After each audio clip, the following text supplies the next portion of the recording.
Alright, so stitching video numero dos. I have now done my row of blind stitching, and that has brought all this coir out to the edge as much as possible. I'm on my second row now, as you can see down here, and I've decided to do a diagonal stitch, which you can see starting just there. So the diagonal stitch, some of you may be familiar with, and some of you not. I've shown it to some as a kind of extra advanced demo. It's not something that we do expect of you in stage one. It's just really the blind and the top stitch that we want you to sort of get to grips with at first. But this is an interesting stitch because what it does, as you can see if I take a step back, where I've stitched you can see that roll really starting to take shape compared to where I haven't been yet. So what it's starting to do is flatten this top here, and that will then push the coir out into this roll, so it's really starting to make this roll edge come through. So for marking out, obviously I don't know if you can see I've done a very faint line on there with some chalk, but at this point in my upholstery life I do quite a bit of it by eye. But what would be good if you wanted to try this one out is to mark it out very clearly, and use a permanent marker or whatever you've got for that rather than chalk, because it does tend to fade. So here I've drawn out what it would look like marking out. So you've got your stuffing ties already here.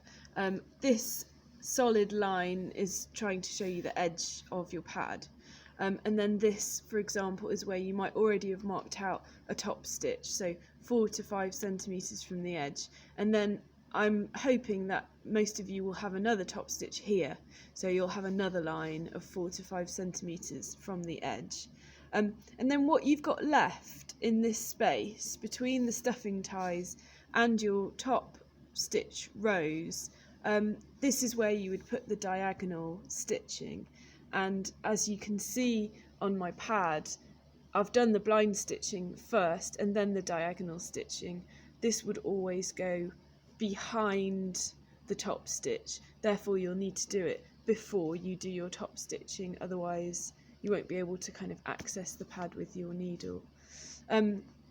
So a suggestion would be to draw a ladder sort of grid like I've done here, and choose a space which is, you know, following the weave of your linen scrim, which should be nice and straight, and just sitting in front of the stuffing ties there.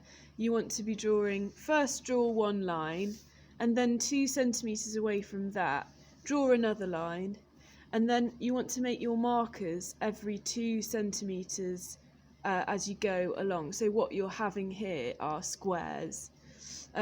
So when you do your stitching, your needle will come out to the top right and then down to the bottom left, and this is an arrow to show you the direction.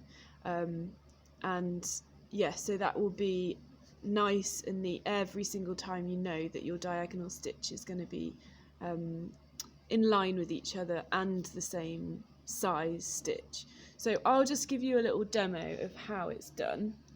And it's very, very similar to the top stitch itself, but it's just diagonal instead of straight. So we're going along, again, exactly the same, about 3 centimeters from your last knot. And you should really, in theory, if you take your needle through straight, and you should hopefully come out at one of these lines, these vertical lines here, but I don't have that marked on, so I'm doing it by eye, as I said. So I'm coming out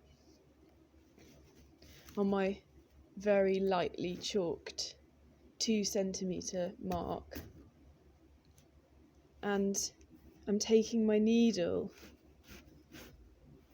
all the way out like we would with the top stitch, and then I'm coming back and this again I'm doing by eye, you will have marked this out, from top right to bottom left.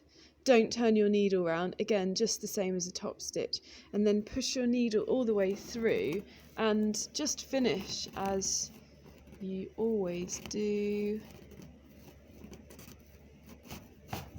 with your 1, 2, 3, pulling it through.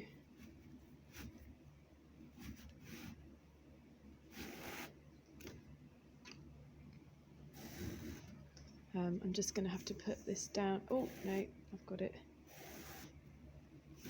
My little one-handed upholstery going on here.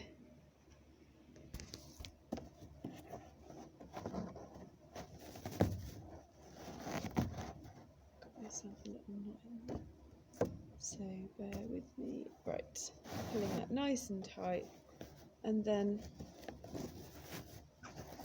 what's happening on top is that's getting pulled tighter and flatter, and I'm going to give that one last pull just to flatten that out.